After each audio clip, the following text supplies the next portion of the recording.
Black woman. Beautiful, powerful, resilient female of African descent with skin kissed by the sun. Conversation.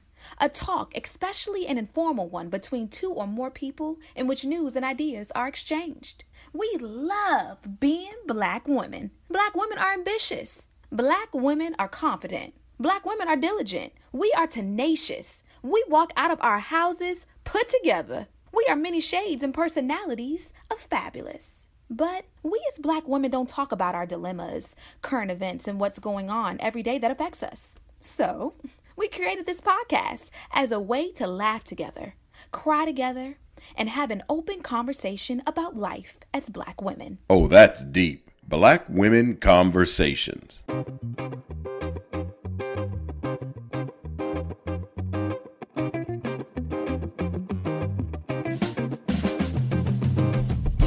Hey, Nicole. Hey, Janine.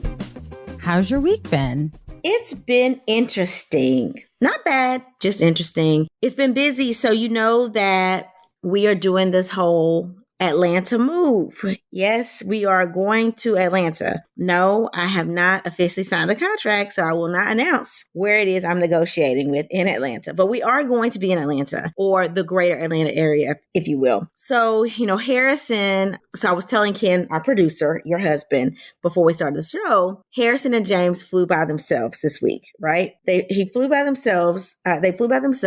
Harrison acted like $1,000,000. He acted like nothing was going on, which I was like, really? Who is this baby that you flew with? Because the baby that I know acts a fool and wants to run out down the aisle of the plane. But apparently, Harrison did not do that with James. Harrison was on best behavior the whole time. So they flew down to Georgia for a 45-minute group play session, flew back the next day, and then we had a family interview that next day when they got back via Zoom.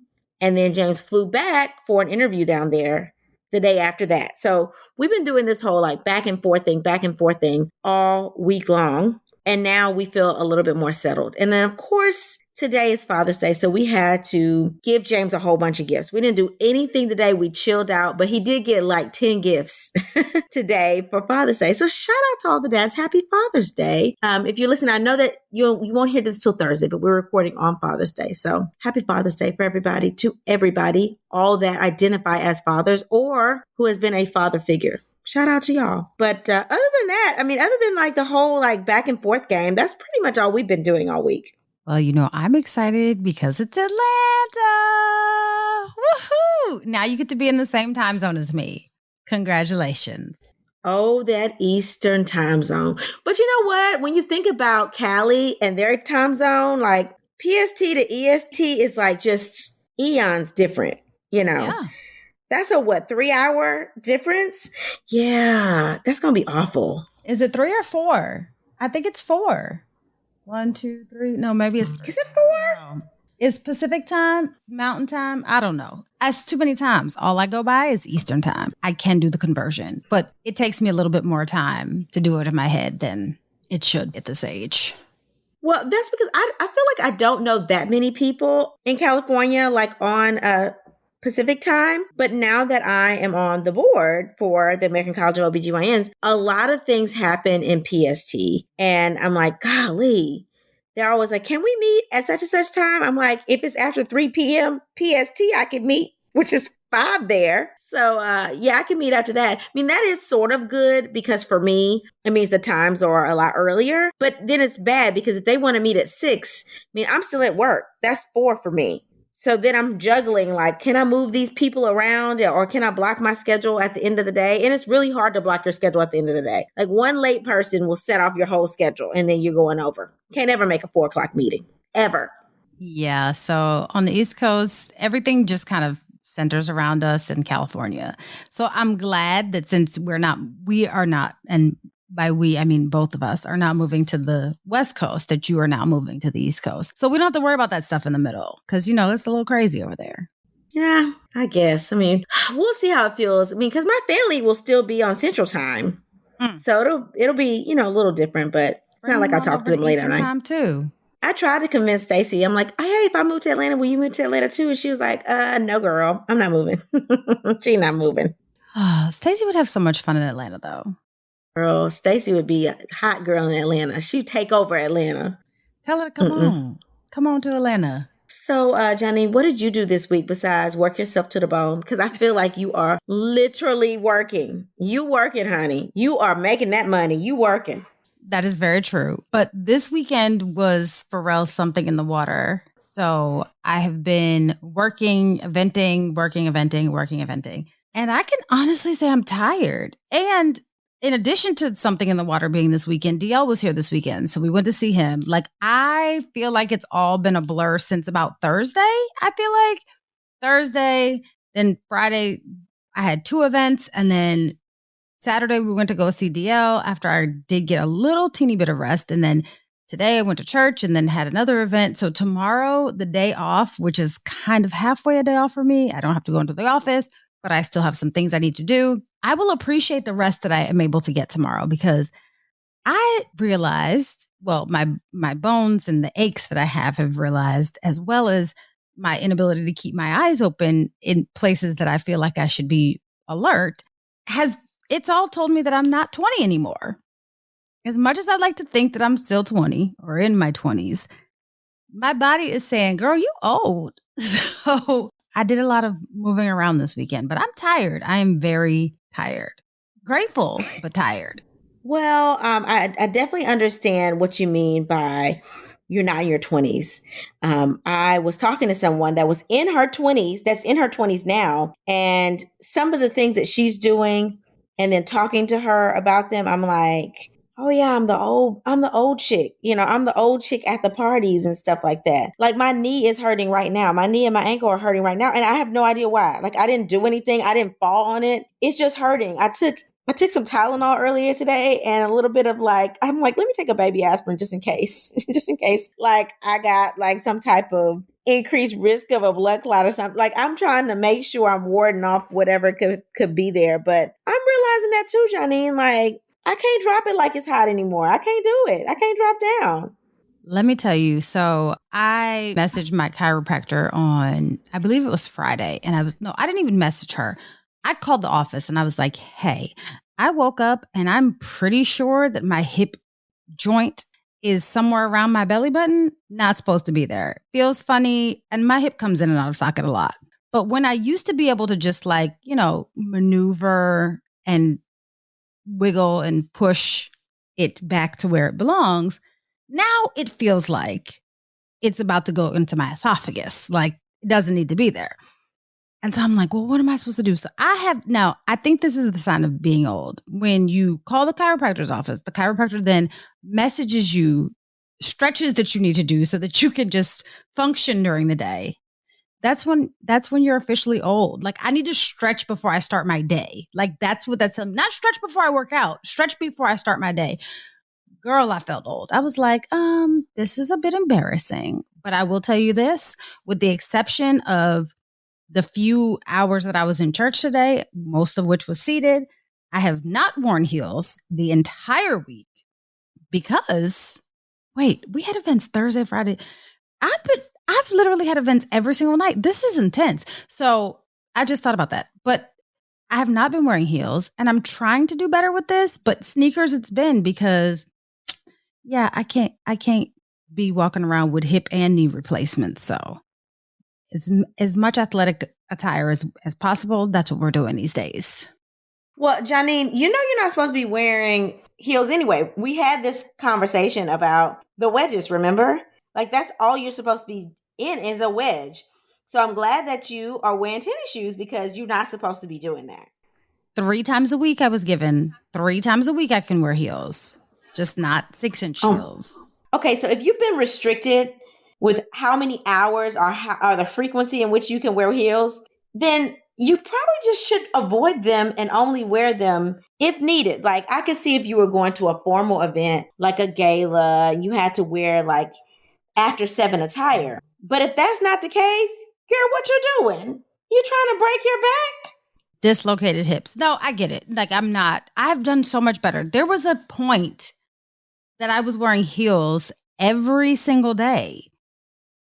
Every day. But it didn't flinch. It just was like, oh, heels. Didn't matter the height. It just wasn't kitten heels because kitten heels would send me.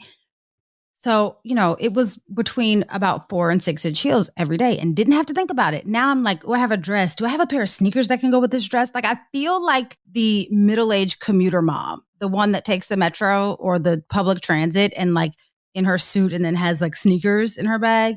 That's what I feel like. But guess what? I'm going to be the middle-aged commuter mom with no kids as long as it's going to keep my hip from feeling like it's going to shave my body in half. So this year, we cannot be the broke down chicks, We need to channel our inner, and outer Angela Bassett in this mug. I don't know, Johnny, what we need to do. I think we need to I don't know, we need to do some weight bearing exercise or something. We're too young to be broke down like this. Sure thing. We will get on the exercises. I need a nutritionist. I also need a personal trainer and a great plastic surgeon. If we get all 4 of those, I will be giving you Angela Bassett every day. I need a personal trainer. When I see a jiggle, it's going to tell me these are the exercises that you need to do to fix that jiggle. I need, just in case those exercises don't work, a plastic surgeon on hand to nip and tuck the jiggle if need be. And then I also need a life coach, somebody who's going to tell me, girl, this is what you need to do today. Don't feel overwhelmed. We're going to get there. But just in case, we still need to have the plastic surgeon on hand. So, and a nutritionist that tells me, hey girl, just because you ate only 4 Cheetos does not mean that that's healthy. It just means that you have not eaten a bunch of calories. It's not okay to eat just 4 Cheetos. So those kinds of things. If I have all of that, I'm going to give you an Angela Bassett at her, whatever age she is, looking phenomenal. Well, we're going to take baby steps. First, we're going to increase our exercise. Check. Then we're going to cut back on the hot Cheetos and eat more green leafy stuff. Let's just start there. If we can get consistently on those 2, then we'd probably be doing good. And just then I'll have perfect skin, perfect body. And then I'm going to be walking around naked. And then y'all are going to have to find me somebody to tell me to sit down. That's what we're going to need. Listen, with all this fluff I got, somebody still got to tell me to sit down, honey. Listen, it may come in a big package, but honey, I'm still a Twix, okay? First of all, big package where, ma'am? Girl, listen. Girl. All 4'4" of yourself. Girl, please. Listen. Ain't nothing big about you. I used to be fun size. Now these curves, this wagon I'm dragging, honey. I'm king size, okay?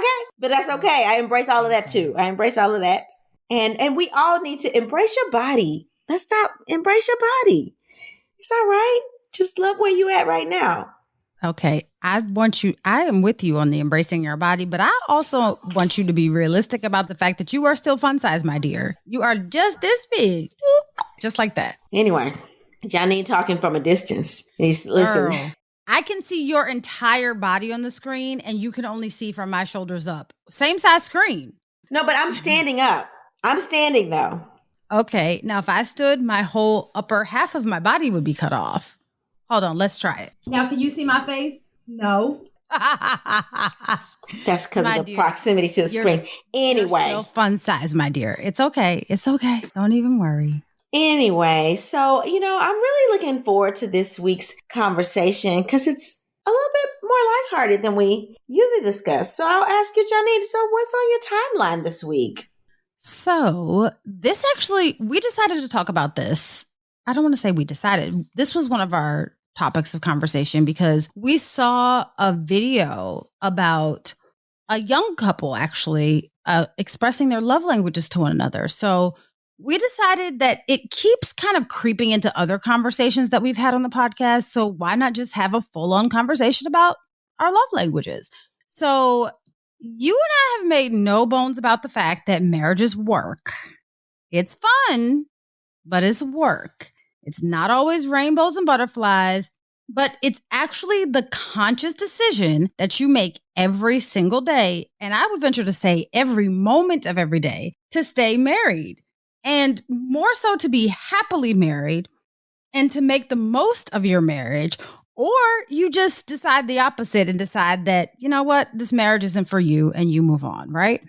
So there are many reasons that people get married, many reasons that people stay married. But for the most part, the central theme around why people get married or stay married or even just get into a relationship is generally love, right? Now, there are some instances where people don't marry for love, arranged marriages. Some people marry for money, but even those people, I would venture to say that marry for money, they also marry for love. They're just marrying for the love of money. I digress. So while we place so much emphasis on love and relationships, oftentimes love is missed, it's overlooked, or even sometimes misunderstood. Now, like I said, we briefly chatted last week about love languages, and we get a lot of letters about people and how they love and how they are kind of like loving past one another in the letters that we see. So we decided to just do a full episode on this. So here we go. Now, I would venture to say that most of the people listening, you and I obviously, have heard of the 5 love languages. It's a book.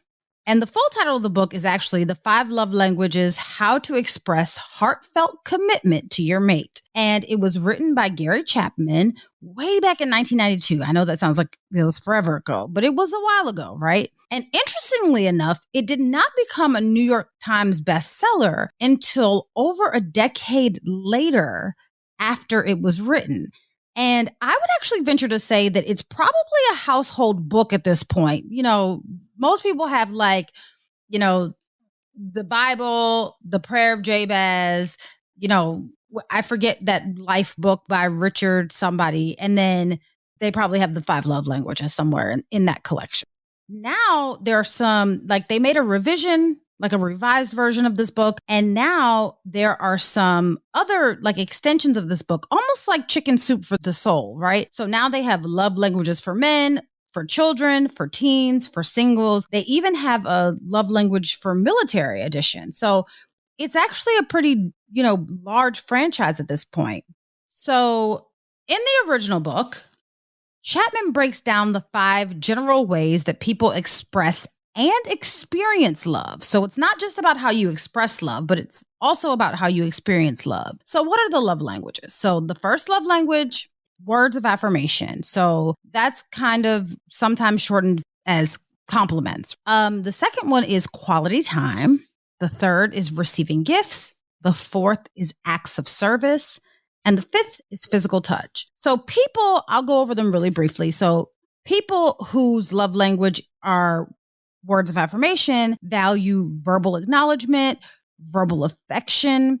They want to hear that you love them, that they look pretty, the thank yous. They thrive off of the compliments and words of appreciation. So I kind of call this the pedestal love language. Like you're not actually putting them on a pedestal, but you're essentially telling them all of the nice things that they want to hear. They live for encouragement and affirmation. So for people whose love language is words of affirmation, what they hear from their partner is very, very important. For people whose love language is quality time, they seek time spent with their partner. So, and this is not just like passive time. This is not time that they're actually just, you know, spending together. This is the intentional time, the intentional quality time specifically that their partner makes for them.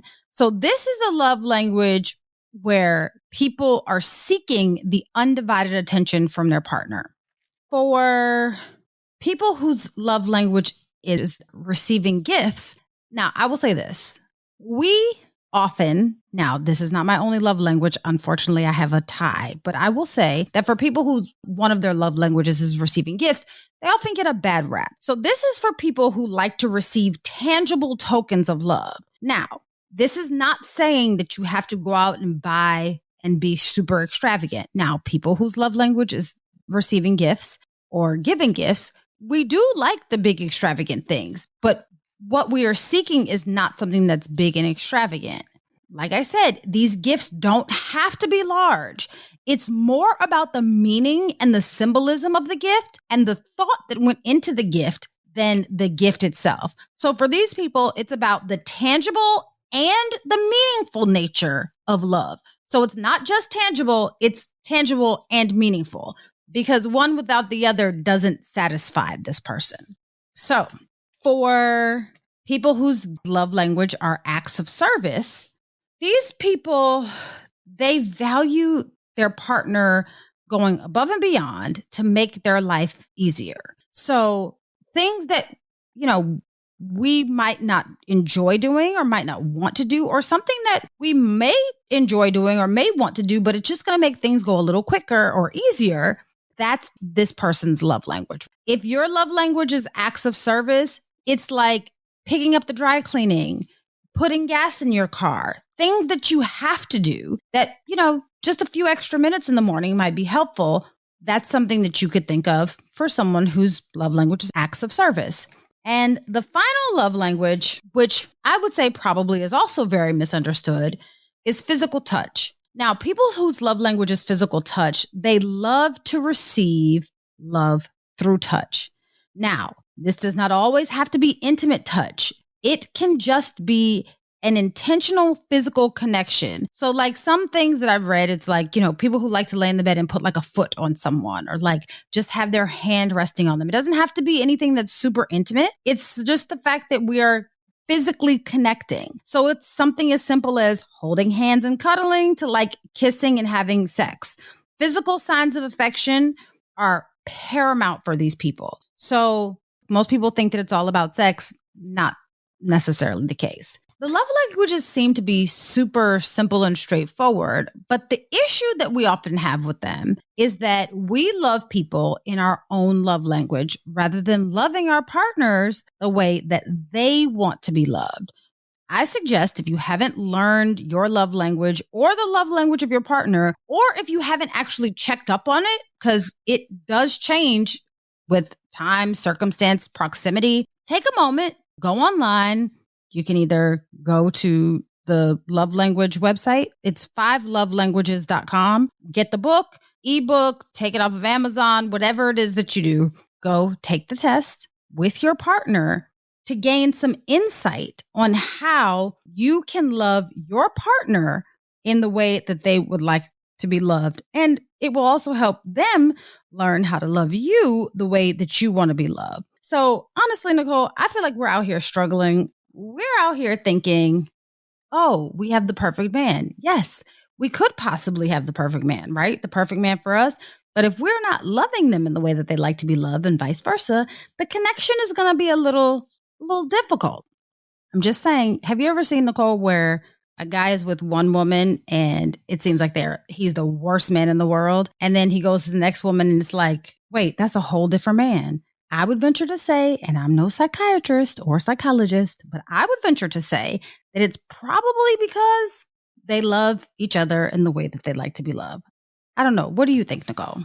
No, I agree. I think that some people, when we say this person is compatible with this other person, meaning, hey, this person actually gets this other person's love language. It may be easier for somebody to fall in line with somebody's love language if they feel like they can easily do it, right? So if you are somebody that loves to get gifts, right? So if that's your love language, 9 times out of 10, you're going to be a really good gift giver as well. And so if you are dating someone that also appreciates gifts, and you're giving that to them, well, they're going to feel extra loved and you're going to feel loved because they're giving you gifts. So those people may be able to connect a little bit easier, which is why this person looks like a knight in shining armor to this one woman, but to this other woman, she don't really care what he buys because that's not her love language. She doesn't have that type of appreciation for those things that he's doing. So yes, I do think that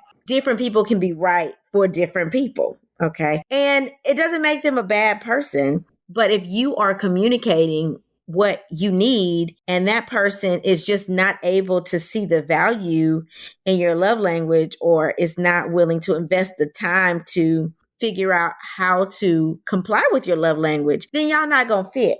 Like nothing you do is going to fit. It's going to be like puzzle pieces that can't fit together. Yeah, you can cram them together, but the picture still isn't going to turn out right. So I do think that there are a lot of situations that are like that, Janine.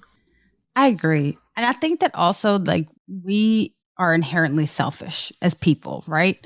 We're inherently selfish. So we think that I'm giving you love the way that I know how to give it. And I don't understand why you're not accepting it. But something that I actually heard Bishop Jake say before, right? It's like some people have a minimal capacity to love.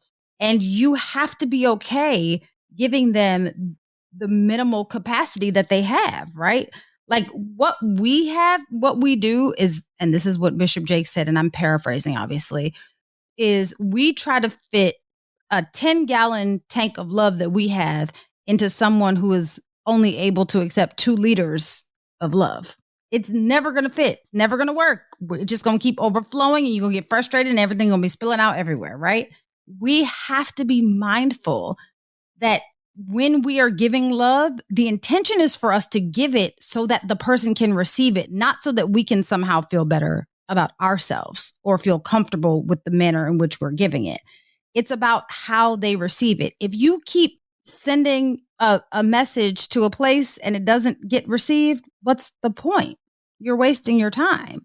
So I think it's really important that we stop being selfish in the way that we love and think, how can I reprogram the way that I think about love to fit the person that I'm with so that they're receiving the love that I'm trying to give them?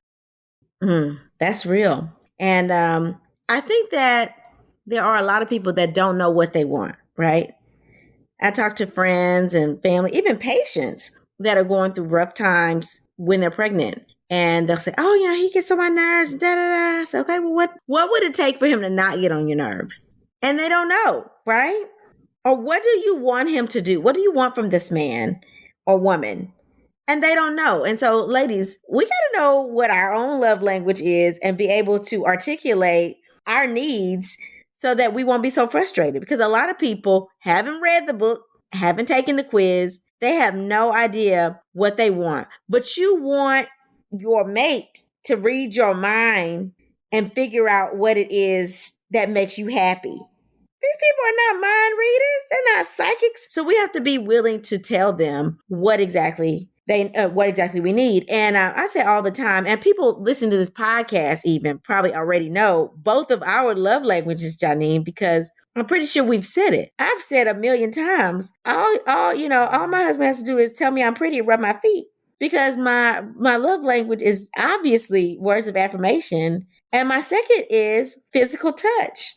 Tell me I'm pretty and rub my feet. I'm good. I'm good for a couple of days. You don't have to say nothing else to me. You don't have to do nothing else. You don't have to remember to take out the trash. You don't have to clean the bathroom. You don't have to lower the seat. You don't have to buy me no purse. You don't have to do none of that. I'm pretty. You rub my feet. I'm good. I'm good for a couple of days. Okay. Until I say, babe, can you rub my feet again? And then you say, yeah, you work so hard. You're so pretty. Let me sit here and rub your feet. Oh, thank you, Daddy. I'm good again. But you have to know what it is that you're good with. My husband learned that the hard way. I mean, he will buy me nice stuff. My friend was talking the other day because I said, I know you wonder why I'm buying James all this stuff for Father's Day, because I bought my husband a lot of stuff. But that's one of his love languages. I know he likes gifts. And he buys me really nice gifts. And she said, well, he goes out of his way to buy you nice gifts. But he'll say, I bought you this gift. You didn't even open it. You didn't even open it for like months. You didn't open it. I bought you that Prada purse. You haven't worn it. I bought it 2 years ago. And because for me, I'm not a big like, oh yeah, I got a new gift. That's not me. You bought me that and put it down and you didn't say any kind words behind that. Like you didn't make me feel like, why did you buy this? You didn't buy this because I was the best person in the world and you knew you were blessed from the heavens when you met me. I want to hear that. Okay. I want to hear that. You can buy me a card. If I hear those words, you're the best thing that happened to me. I don't know what my life would be like if I didn't meet Nicole Plenty. It was Nicole Lee at that time. None of these chicks can compare. I want to hear it. Okay? I don't care about the Fendi. No message comes behind it, but you got to know that. And I know that. I've told my husband that. I need to hear it. So it's funny because my main love language, and it's literally only by like point. My main love language is physical touch. My two tied for second are acts of service and gifts. So I'm very much like, yes, I'm with the feet rubbing and all of that, right? But right behind it, I'd like a gift and I'd like you to make my day easier. And honestly, when we first got married and I took the test, it was gifts were number one and quality time was number two. And it's shifted. And we've only been married for a little less than 5 years. but it has shifted because quality time is not very realistic right now, I think. And I don't know that's why it shifted, or I have no idea, but it has shifted. So, but gift giving and physical touch always stay up there somewhere. I think that it's important that people check in though. Like, I know that most of your love language stays the same and what you appreciate stays the same, but I think the check-in is important because you're not going to have the same priorities in 10 years that you had 10 years ago. And if you do, then you should grow some, they'll change. No, you're right. I mean, definitely your love language can change. And you know what? Your love language could probably change with who you're with too. If there's a lack with this person and you're like, he never tells me I look good. He never tells me I'm pretty. I feel like, I'm disgusting around him, right? And then y'all break up and you get with somebody that tells you that all the time. Then you can realize like, I really don't need that as much, but I'm lacking here. So your love language could change also with who you're with and what they're doing and what you're, that little 20% he's lacking, that's the thing you could start yearning for. So it definitely could change from time to time. As people evolve and change, you can also change with them. And then if you say on to the next one, and then the next one is doing all the right things that other one's not doing, then hey, now you're missing something there. You're like, he never gives me gifts. Okay, you cheap. Because all you do is tell me I look good. Where the gift at, So you could want something different from somebody new. That's very true. That's a good point. All right, Janine. So now that we've talked about our love languages, let's go to some letters from our listeners. Why don't we? Let's do it. So my letter reads, Nicole and Janine, my wife thinks because she wears sexy things and we have sex when she wants to, that makes me happy. But I keep telling her I want us to spend time together, just the two of us. We've been married for almost 2 years and been together for 4 years. When we were dating, we spent so much time together and she was so supportive. However, after I finished my orthopedic surgery residency 3 years ago, she spent a lot of time socializing with her friends and sorority sisters, shopping, and, as she says, brunching. We were engaged at the time, so I didn't think anything of it. However, since we've been married, the socializing with friends and neglect of me has continued. She works part-time as a nurse, but when I have a day off, she's still out and about with her friends or catching up on emails. She does buy me things when she's out, which is nice, but that doesn't replace spending time together, talking about nothing and laughing and joking together. I've tried to be clear about what I need, but either she's not listening or she just doesn't get it or care. Ladies, what should I do to get my relationship back on track? Signed, Vance. Vance, the first suggestion that I have is get the book. The book also has some like extra supplemental things like cards and other quizzes and other things that you can look at that might help, because I don't necessarily know that if your wife's love language is physical touch, you rejecting what she's doing, like being in sexy lingerie, will go over well with her because she might be offended. And then you might have an offended wife who has no interest in giving you any quality time or anything that you're looking for. So let's not deny her of the physical touch that she's looking for, but let's try to figure out a way for you to get what you're looking for as well. So my suggestion would be to go through this book and point out some things, like as you all are reading it together or as you all are doing these exercises together, point out some things that you would be more comfortable with and ways that you would like to be loved so that she can see that. And then point out some ways that you identified that she might be interested in and have her confirm to you.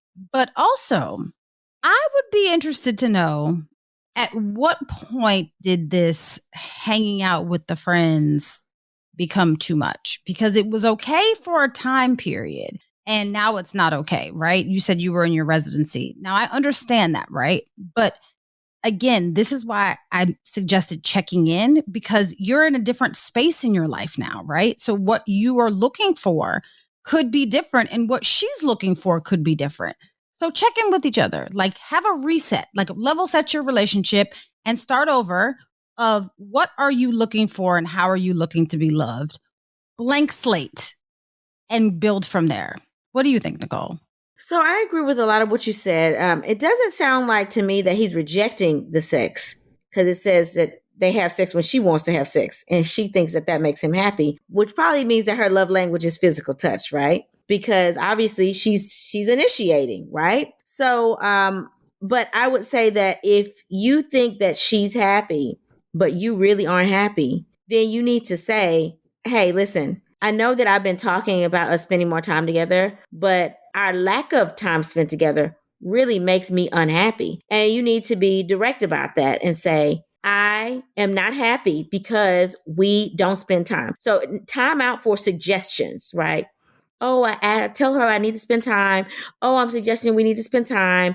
Oh, I have time off. I'm wondering what's she doing. Oh, she's checking email. She's going out with her friends again. No, you need to be a little bit more direct and say, listen, babe, I need one-on-one time with you. And I would suggest perhaps, suggest a trip, hey, you guys can take a trip together. That is intentionally being away from your friends. And that is intentionally going somewhere where only the two of you know each other, right? So if you're going to somewhere that you can only embrace each other, that will give you time to communicate and say, you know what? I like when we do this. We need to do this more often. I really want us to take a day that we just spend time with each other by ourselves and see what she says, right? Like maybe you guys can get what you both want. Like if her love language is physical touch, then she can get what she wants because you're spending time with her by yourself, right? So I would suggest some alone time.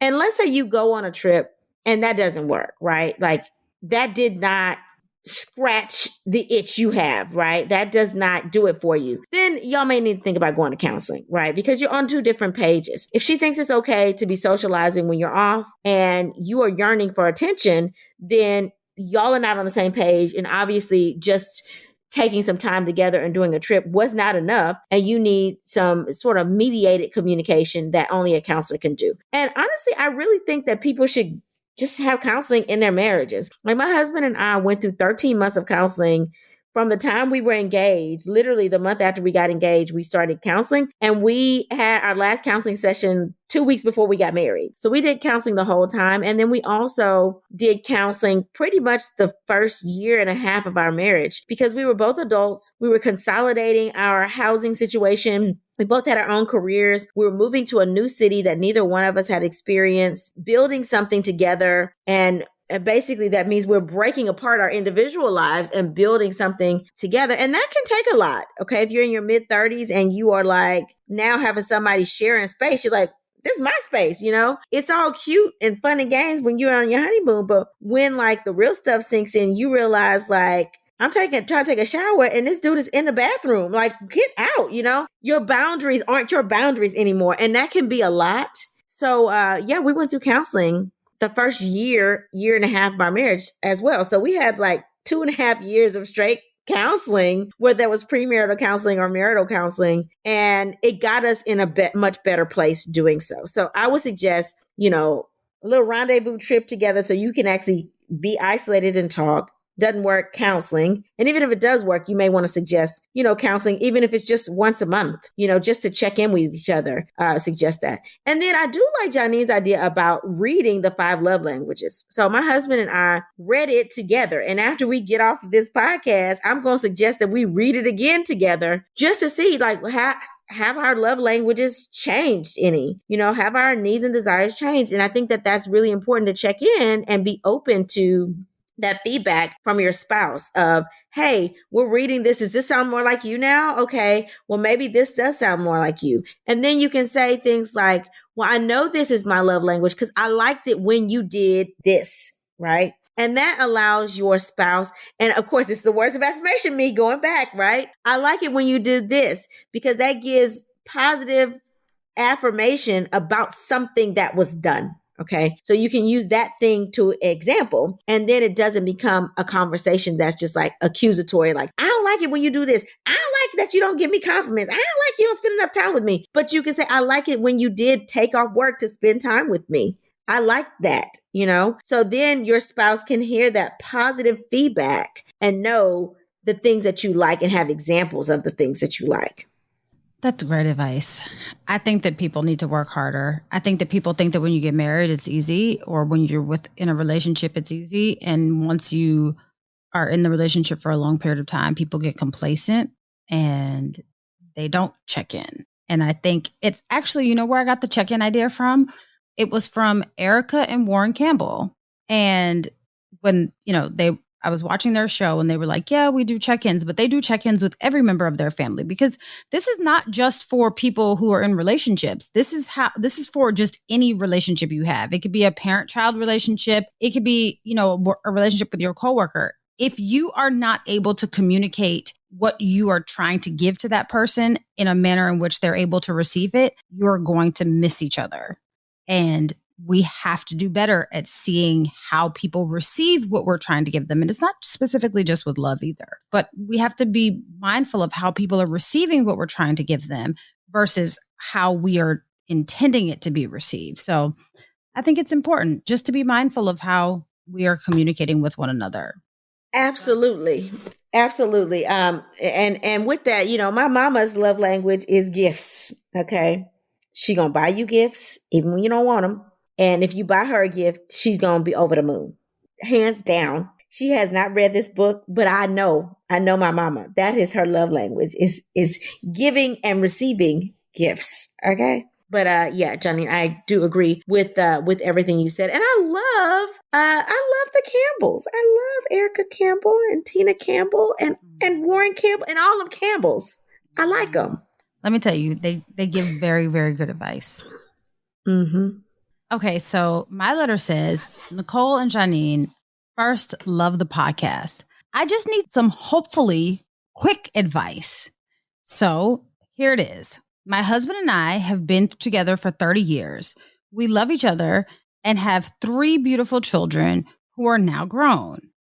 I know that we love each other because otherwise we would not still be together, because all of the kids are now out of the house and we are retired. So we spend most of our time together. Sometimes I don't feel the love, but I know it's there. My love language is physical touch, and my husband used to be great at this, but as we got older and things changed, it doesn't really seem that he's really as into me, especially after he was diagnosed with erectile dysfunction after having cancer. It's almost like his diagnosis made a wall go up, and now he barely touches me. My husband doesn't really notice any change because his love language is quality time. So he's happy as a pig in now, especially during the pandemic. I want my husband to touch me again, but I don't want to make him feel bad. Ladies, how can I get my husband to understand that I want to be touched and held, and it doesn't have to be about sex, without making him feel self-conscious? Signed, Barbara. So Barbara, I'm assuming you've been married for 30 years. You're probably in your 50s, right? Let's say even if your husband did not have prostate cancer, let's say he didn't. Men's sex drive tends to go down, okay? 40s, 50s. That's just a fact. Women's sex drive tends to go up until they reach the point that they are postmenopausal, and then they get another little lull, and then they get a boost again. Okay. So you may not be at the point where you have issues with hormonal imbalance because of menopause yet. And so your drive is super high. Okay. Whereas his drive is not as high. Furthermore, he has erectile dysfunction and had prostate cancer and probably had prostate surgery. So some of this, we got to be realistic. Okay. He may have to be overexcited to get excited. And men and their egos, that's a real thing. And we have erectile dysfunction. Some men don't want any help, right? They just don't. They want to avoid that topic of discussion. They want to avoid the act of doing because they feel less than. So what I would suggest is, one, you got to go to counseling with this thing, because that ego thing, when it comes to erectile dysfunction, okay, is real. Ooh, it's sensitive. So I think that you need to go to counseling, and not just any kind of counseling. 1, relationship counseling, and 2, sex therapy. It's a real thing. Now, the other thing that I would suggest is making sure that your husband understands that you're okay if he has some type of stimulation. Okay. That may mean that he may need a little help. The little blue pill can help your husband. Okay. So you may want to suggest, hey, you think you need any help there? I know that you have cancer. How about we just try this out? Like a friend of mine did it and it's worked for her. Let's try it. Make it sound exciting, but be patient because he has a medical reason not to be able to perform like he used to be able to perform. Okay. Now, while y'all trying stuff out, you may not want to hear this, but you might not need to do your little investment in your little rabbit to make sure your needs are kept so you won't be creeping out on the side. And while you are spending your quality time, that's when you are trying to overstimulate your husband, and you are going to suggest the sex therapy piece, the counseling piece, and perhaps a little round of the little blue pill. Okay. Because I don't know why men don't want to take this little blue pill to help them. It's like they're so embarrassed. Like we don't know, we know you got erectile dysfunction. We sleeping with you. And the fact that you don't want to take this pill is pissing us off. So get him to take the pill.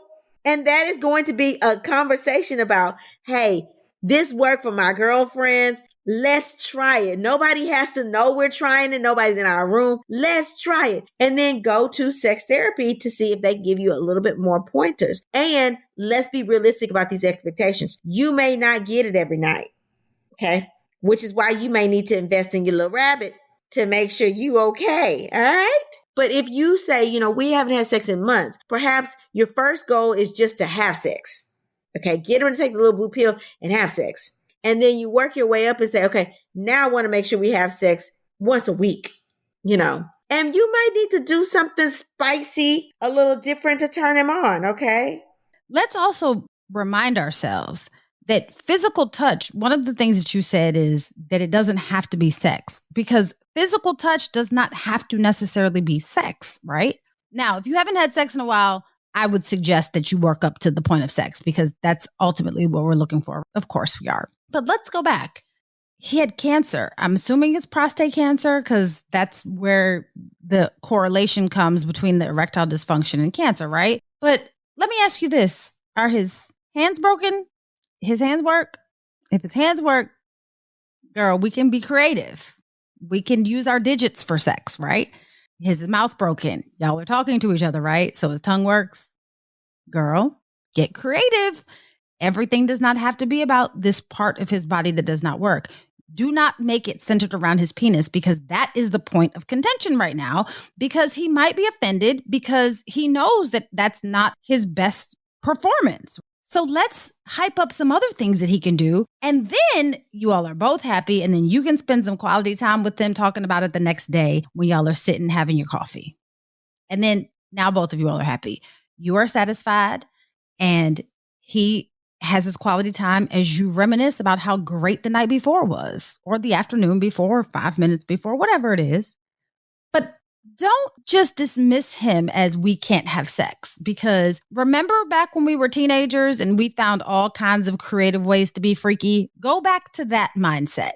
Go back to the mindset of when you were trying to find all kinds of creative ways, places, and interesting things that you probably would be like, what on God's green earth? When and why did I do that? Go back to that.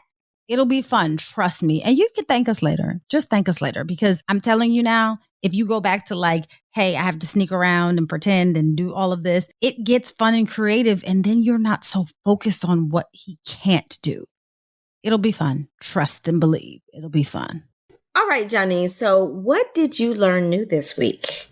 Okay. So as I was going through this, I learned some like do's and don'ts. And I will say this came from Dr. Steph Ani, right? So like her first name is Steph. And then I think that her last name abbreviated is Ani. So, but we will post it. So these are the do's and don'ts, some do's and don'ts for the love languages. So if your love language is words of affirmation, you might like things like writing love letters or being written love letters, and receiving letters, or receiving, obviously, live words of affirmation. So text messages, emails, things of that nature. But what you might not be really into is people giving you criticism, insults, or anything that says anything negative about you, especially in front of other people. Much like that, if your partner's love language is quality time, plan a special day for them. Doesn't have to be super extravagant, just a day that you've thought out of something that they may enjoy. Don't a big no-no for them is continuously canceling plans because it makes them feel like it's an afterthought. If you or your partner's love language is receiving gifts, it's giving an unexpected gift as a surprise and makes them realize that you've thought about them. But don't hold it over their head because they will never accept a gift from you in the same manner again.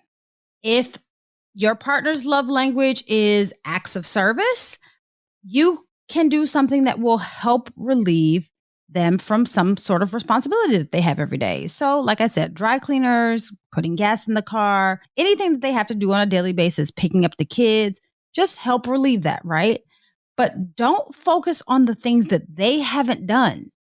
So these people tend to be a little bit task oriented. So if you focus on what they haven't done, it could be a little offensive to them. And for the final one, if your love language or your partner's love language is physical touch, one of the things that Dr. Steph said was create a touch raffle, which I thought was cute, like a little raffle where you could pick out like, hey, this is what I would like to do. This is how I would like to be touched today.